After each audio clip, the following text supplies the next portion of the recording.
Shalom, friends, partners of what God has got going in the Galilee, partners of the Aliyah Return Center. God bless you. Every month we like to do this, don't we, where we share some of the highlights and show some of the excitement of what's going on each month here. And every month we do this. I'm excited to share a lot of stuff, but I want to start with a little verse. This is one of the Aliyah verses, Micah chapter 2, starting with verse 12 and 13. Here we go. I will certainly gather you, O Jacob. That's Israel. I will certainly assemble those Israelites who remain. I will bring them together like sheep in a fold, like flock in a pasture. They will be so numerous and they will make a lot of noise. Isn't that the truth? We hear honking and stuff. Yes, the one who can break through the barriers will lead them out. And they will break out. We think of this when they're coming from Ukraine, when they're coming from a war in Ethiopia and Eritrea. Okay, they will pass through the gate. They will go. Their king will advance before them. The Lord God himself will lead them. Isn't that exciting to know that we're in something that the Lord God himself is part of? He's the great shepherd. He's the good shepherd, gathering, just like I made Aliyah, you made Aliyah.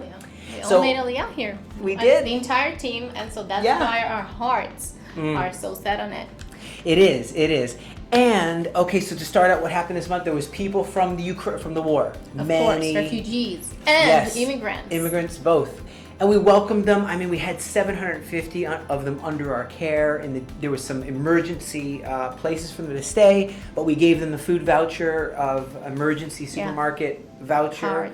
And then even bus passes, and so food, clothing, shelter where we could. Some families we were able to bless with furniture as they moved from these hotels, from the temporary places. They moved into new rented apartments. Yep. Not really new, not really nice. Yeah. And we were able to bless them with furniture and help them set up. Carrying suitcases even. I mean, some of them are elderly and just carrying mountains of suitcases for different families to different places. What a blessing. I do know that we just had a most amazing event, which wasn't necessarily for the immigrants. It was this event where there was, we were part of it, where there was people from Germany. They were descendants of Nazis. This is crazy to even talk about, but they came, and then you had Israelis. Even the mayor was there. Even lots of people, and it was out in the city, and I was there with the mayor. It felt kind of scary to translate some of that it was from German to English. Then I was doing the Hebrew, and they were saying, yeah, we found out our grandpa killed many Jewish people, burned entire villages, pillaged, raped, destroyed, and here we are to say we're so sorry and we want to be different. Yes, March of Life. March of Life is the event. Amazing, beautiful, just mind-blowing to see all these nations gathered in Israel to bless Israel. Yeah. It's amazing. So I know that with these food vouchers, it's not over after some come from Ukraine. There's people that come, whether it's the huge wave coming from Ethiopia of, 550 to the north, there's thousands coming to Israel. We want to keep giving them that little food voucher because we don't always have in our warehouse their basic, immediate human needs. And it just makes such a big difference. You know, I know that for people to hear, oh, we gave them a food voucher, that's enough for going to the grocery store for one time, you know. But the difference it makes for a family who arrived, let's say, on almost on Shabbat, you know, and the fact that they can go and get some food for their kids, their babies, it's such a blessing. So thank you so much. It really makes a difference. I mean, we don't always have nail clippers, baby food, diapers, things that they can immediately get. It's beautiful and it's wonderful.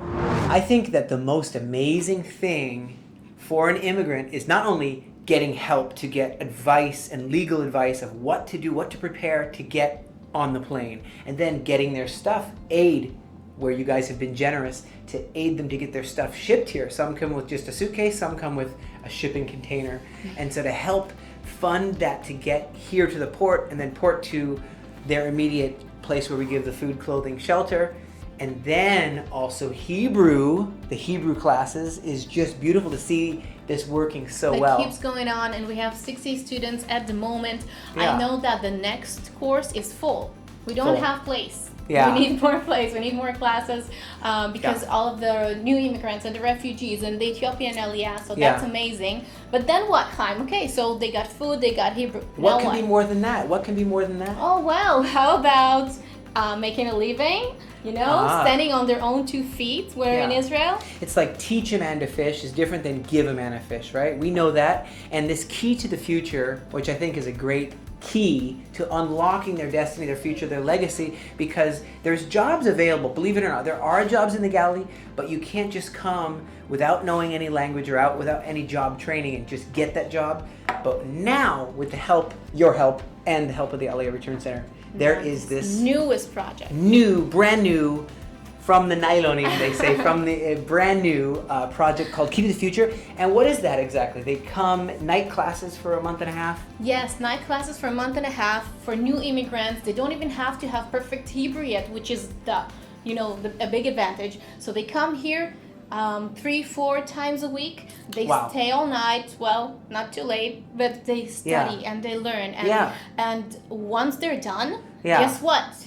They get placed in the Israeli job market. They go straight from here to a workplace that was waiting for them.